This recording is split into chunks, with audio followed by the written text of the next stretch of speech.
రాష్ట్రంలో ప్రజా సంక్షేమంతో పాటు ఎన్నో అభివృద్ధి కార్యక్రమాలు చేస్తున్నామని ప్రకటించారు సీఎం రేవంత్ రెడ్డి. 10 ఏళ్ల బీఆర్ఎస్ పాలనలో చేయని ఎన్నో పనులు తాము పూర్తి చేస్తున్నామని చెప్పారు. ఏ పని చేస్తున్నా కాళ్లలో కట్టెలు పెట్టి అడ్డుపడుతున్నారని మండిపడ్డారు. బీఆర్ఎస్ ను దెయ్యాల సమితిగా అభివర్ణించారు సీఎం. యాదాద్రి జిల్లా ఆలేరులో పర్యటించిన ముఖ్యమంత్రి, మంత్రులు 1500 కోట్లతో అభివృద్ధి పనులకు శంకుస్థాపనలు, ప్రారంభోత్సవాలు చేశారు.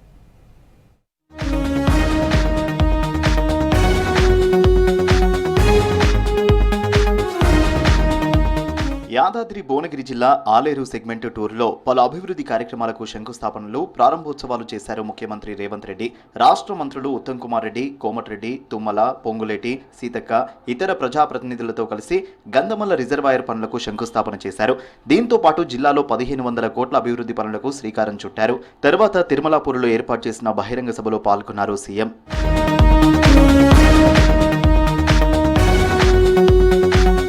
గత బీఆర్ఎస్ హయాంలో తనపై అక్రమ కేసులు పెట్టి జైల్లో వేశారని గుర్తు చేశారు సీఎం రేవంత్. జైలు నుంచి బయటకొచ్చిన రోజే కేసీఆర్ను పడగొడతానని సవాల్ చేశారన్నారు. చెప్పిన మాట ప్రకారం పట్టుబట్టి పడగొట్టి ఆయన కుర్చీలో కూర్చున్నానని తెలిపారు. ఇప్పుడు ఒక్క నోటీస్ ఇస్తేనే కేసీఆర్ ఆగమవుతున్నాడని మండిపడ్డారు. ఆయన చేసిన పాపాలతోనే మక్కెలిరిగిపడ్డాడని ఫైర్ అయ్యారు. నాకేం లేదు కోరికలు, ఆయనను పట్టుబట్టాలనుకున్నా, పట్టుబట్టినా, పని బట్టినా, పడగొట్టడమే కాదు, ఆ కుర్చీలో కూర్చున్నా. ఈ తెలంగాణ రాష్ట్రాన్ని, ఆగమైన తెలంగాణను మనం పునర్నిర్మించుకుందాం. ఇవాళ ఒక్క నోటీస్ ఇస్తేనే ఆయన ఆగమాగం అవుతున్నాడు. నెలల కొద్ది జైళ్ళల్లో గడిపిన మేమేమనుకోవాలి? నువ్వు దేవుడువా? కేసీఆర్ చుట్టూ దెయ్యాలున్నాయంటూ సొంత బిడ్డ చెప్తున్నా దానిపై కేసీఆర్ ఎందుకు మాట్లాడడం లేదని ప్రశ్నించారు సీఎం రేవంత్. బీఆర్ఎస్లో దెయ్యాలున్నాయని ఆ పార్టీ నేతలే అంటున్నారని, ఇక నుంచి ఆ పార్టీ బీఆర్ఎస్ కాదని దెయ్యాల రాజ్య సమితి అని ప్రతిపక్ష పార్టీకి కొత్త పేరు పెట్టారు సీఎం.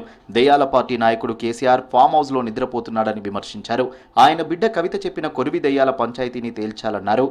యాదగిరిగుట్ట లక్ష్మీ నరసింహస్వామి దగ్గర జరిగిన అపచారానికి మూల్యం చెల్లించలేదా?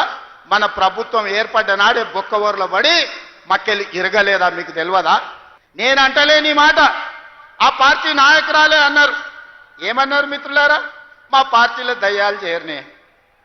సొంతింటి బిడ్డ టీఆర్ఎస్లు ఉన్నోళ్ళు దయ్యాలని చెప్తుంటే సమాధానం చెప్పలేక దయ్యాల నాయకుడు ఫామ్ హౌస్లో నిద్రపోతుండు.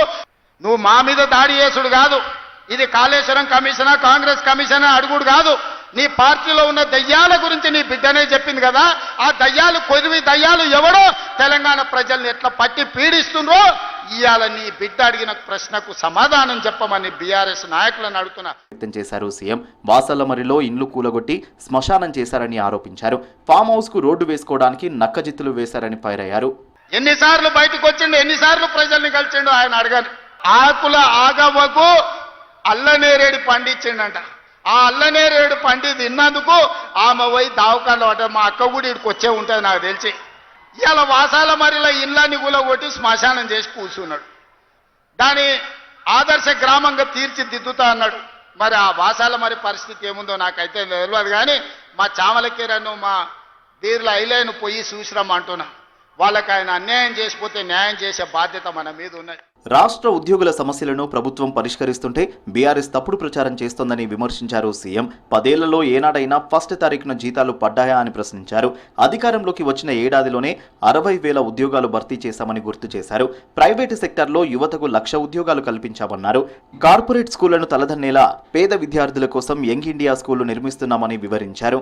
10 ఏళ్లలో చంద్రశేఖరరావు ముఖ్యమంత్రిగా ఉన్నప్పుడు ఏనాడైనా 1వ తారీఖు నాడు మీ ఆయన జీతాలు ఖాతాలో పడ్డాయా? నెల జీతం 1వ తారీఖు నాడు వస్తే వచ్చే ఎన్నికల్లో నాకు ఓటు వేయకండి. నేను తెలంగాణ రాష్ట్ర ప్రభుత్వానికి ముఖ్యమంత్రిగా బాధ్యత చేపట్టినాక ఈ 5 లక్షల ప్రభుత్వ ఉద్యోగస్తులకు 1వ తారీఖు నాడే మొత్తం జీతం మీ ఖాతాలో వేస్తే మీరు అండగా నిలబడండి, ప్రజా ప్రభుత్వాన్ని ఆశీర్వదించండి. ఎవరు అడ్డుపడ్డా మూసీ నది ప్రక్షాళన చేసి తీరుతామన్నారు సీఎం. గతంలో పాదయాత్ర టైంలో మూసీ పరివాహక ప్రాంత ప్రజల కష్టాలు స్వయంగా చూశారని చెప్పారు. నల్గొండ రైతులకు మేలు కలిగేలా మూసీ ప్రక్షాళన చేస్తామని, గోదావరి జలాలతో మూసీ నదిని నింపుతామని హామీ ఇచ్చారు.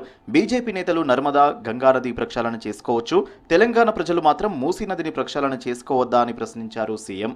మూసి కాలువలో మా నల్గొండ బిడ్డల బతుకులు ఎట్లా చింద్రమైపోతున్నాయో వాళ్ళ మధ్యలో గడుపుతానని నా జన్మదినం రోజు మీ దగ్గర వచ్చి రోజంతా పాదయాత్ర చేసి మీరు పడుతున్న కష్టాలను కల్లారా నేను చూసి ఆనాడే నేను ఈ ప్రాంతానికి మాట ఇచ్చిన 600 అక్కడి సూర్యుడు ఇక్కడ ఉదయించిన ఎవరు అడ్డం పడ్డా తొక్కుకుంటైనా పోతాం, మూసీ నది ప్రక్షాళన చేసి తీరుతాం. ఉమ్మడి జిల్లాలో పెండింగ్ ప్రాజెక్టులన్నీ పూర్తి చేస్తామన్నారు ఇరిగేషన్ మినిస్టర్ ఉత్తమ్ కుమార్ రెడ్డి. 10 ఏళ్ల పాలనలో బీఆర్ఎస్ సర్కార్ జిల్లాను పట్టించుకోలేదన్నారు. ఇక దేశ చరిత్రలో 80% మంది ప్రజలకు సన్నబియ్యం ఇస్తున్న ఏకైక రాష్ట్రం తెలంగాణ అని చెప్పారు ఉత్తమ్. ఉమ్మడి నల్గొండ జిల్లాను అన్ని రంగాల్లో అభివృద్ధి చేస్తామన్నారు మంత్రి కోమటిరెడ్డి. స్వతంత్ర భారతదేశ చరిత్రలో ఒక రాష్ట్రంలో 80% జనాభాకి కడుపు నిండా అన్నం పెట్టే ప్రభుత్వం మన కాంగ్రెస్ ప్రభుత్వం.